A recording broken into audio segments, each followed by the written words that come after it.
मधले 8 युद्ध थांबवलेले आहेत, तरी मला शांततेचा पुरस्कार द्यावा. पण नोबेल पुरस्कार समितीने सांगितलं की बाबा या अशा पुरस्कारांना आमच्याकडे भरपूर सारे पत्र येत असतात आणि आम्ही सर्व या पत्राच्या अनुषंगाने आम्ही निर्णय घेत असतो. असं कोणीही उठसूट येईल आणि मला नोबेल पुरस्कार द्या असं कोणीही होणार नाही. आणि हे नोबेल शांतता पुरस्कार मारिया कुरिनाला मिळाला आणि मारिया कुरिनानी हा शांतता पुरस्कार व्हेनेझुएलामधील लोकांना आणि अमेरिकेचे राष्ट्राध्यक्ष डोनाल्ड ट्रम्प यांना अर्पण केला. आलं का लक्षामध्ये? पुढे बघा.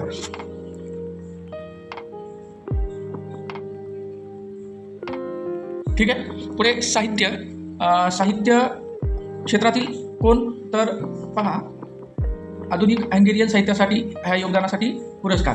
आला का लक्षामध्ये? पुढे पहा भौतिकशास्त्र मिशेल डेव्हडे, जॉन मल्टिन्सन आणि जॉन क्लर्क क्वांटम संगणकातील संशोधनासाठी.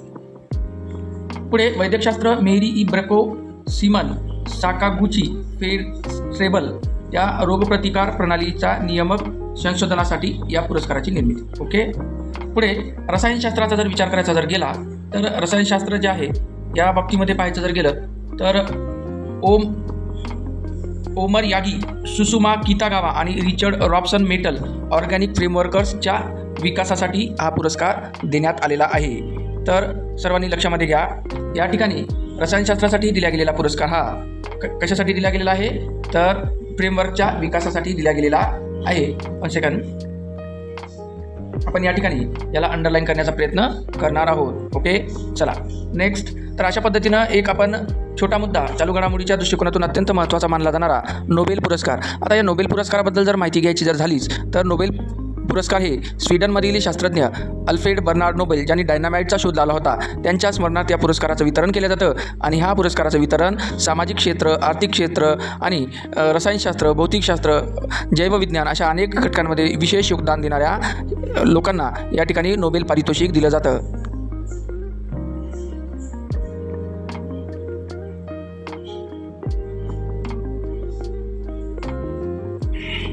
पुढे आपण आता पाहणार आहोत महाराष्ट्रातील पहिले गाव म्हणजे काय. महाराष्ट्रातील पहिले गाव म्हणजे काय, तर महाराष्ट्रातील कोणते गाव कशासाठी प्रसिद्ध आहे, तर महाराष्ट्रातील पहिले पुस्तकांचे गाव कोणते आहे, तर ते आहे भिलार.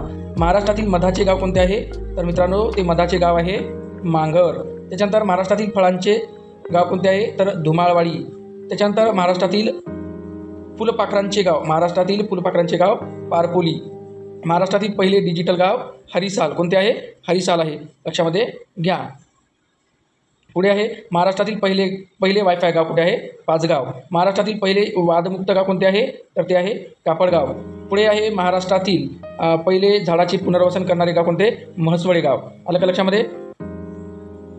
पुढे जर पाहायचं जर गेलं तर आपल्याला या ठिकाणी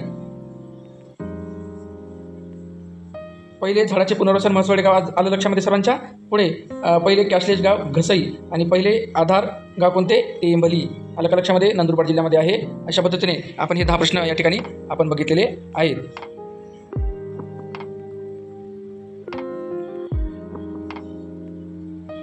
पुढे मराठी भाषा संवर्धनातील संत साहित्य व आंदोलनाचा वाटा यावर आपण 50 विस्तृत MCQs घेणार आहोत. या MCQ बद्दल बघा माहिती आपण पाहू.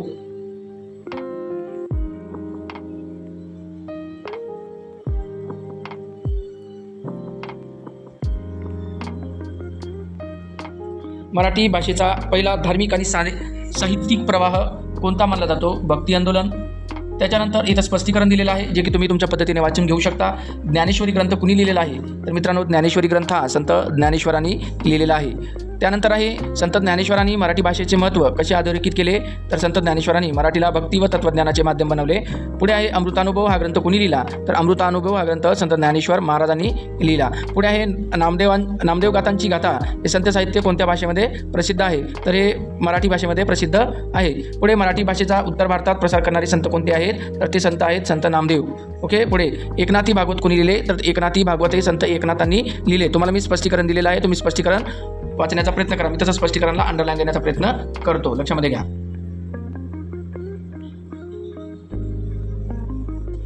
पुढे संत एकनाथांच्या मराठी भाषेच्या दृष्टिकोनातून मुख्य योगदान काय आहे, तर मराठी व्याकरण लिहिले, संस्कृतचा प्रसार केला, तर काय आहे, शुद्ध, सुलभ आणि मराठीला आकार दिला. पुढे एकनाथांनी लोकाभिमुख भावनापूर्व आणि सुबोध मराठींचा वापर केला. पुढे तुकाराम गाथा कोणत्या प्रकारच्या साहित्यात मोडते?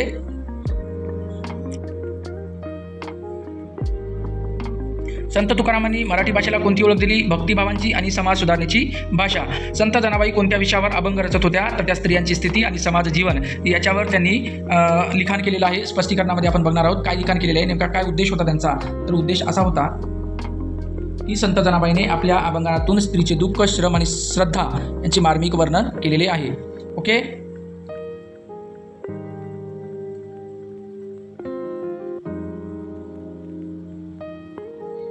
संत साहित्यातून मराठी भाषेचा मुख्य गुण कोणता दिसतो?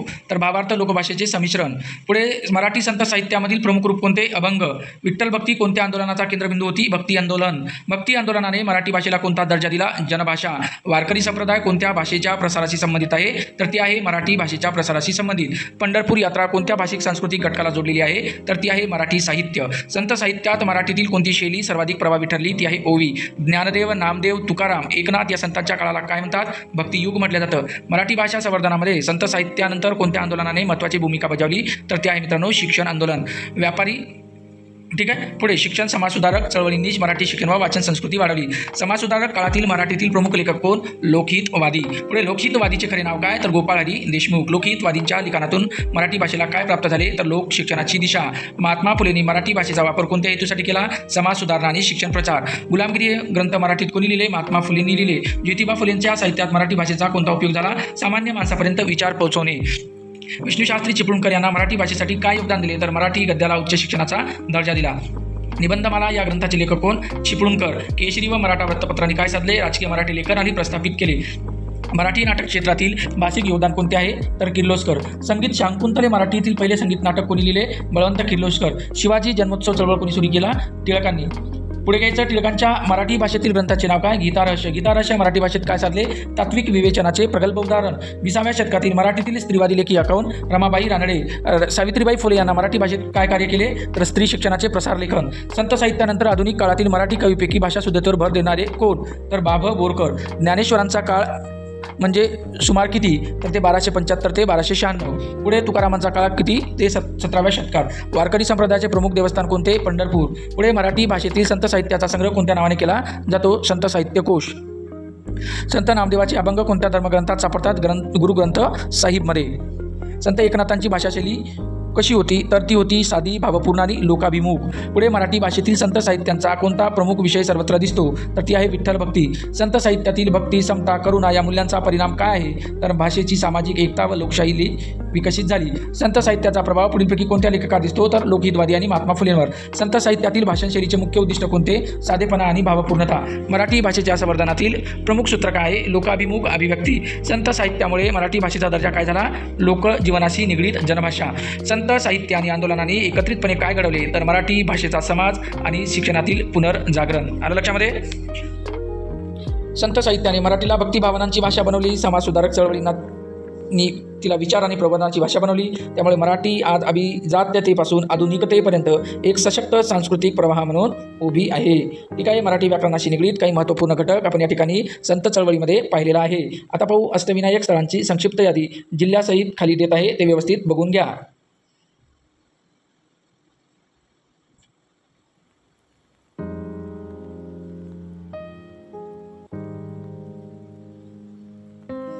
मोरेश्वर, मोरगाव पुणे, चिंतामणी थेऊर पुणे, विघ्नेश्वर ओझर पुणे, महागणपती रांजणगाव पुणे, गिरिजात्मक लेण्यांद्री पुणे, सिद्धिविनायक सिद्धटेक नगर, बल्लाळेश्वर पाली रायगड आणि वरदविनायक महाड रायगड. ठीक आहे. तर काही मराठी हे आपण आता पाहू. मराठी एक प्रश्नपत्रिका. गरजे नुरूप म्हणजे गरजे अधिक नुरूप. मन पटल, मन अधिक पटल. निरंतर, नि अधिक अंतर. नयन, नि अधिक यन नयन. पितृ अधिक आज्ञा, पितृआज्ञा. खालीपैकी पररूप संधीचे 2 पर्याय निवडा. किती अधिक एक, कित्येक. खालीपैकी स्वरसंधीचे 2 पर्याय निवडा. अधोगती, उपहार. खालीपैकी विसर्ग संधीचे 2 पर्याय निवडा. षण्मास आणि तेजोनिधी.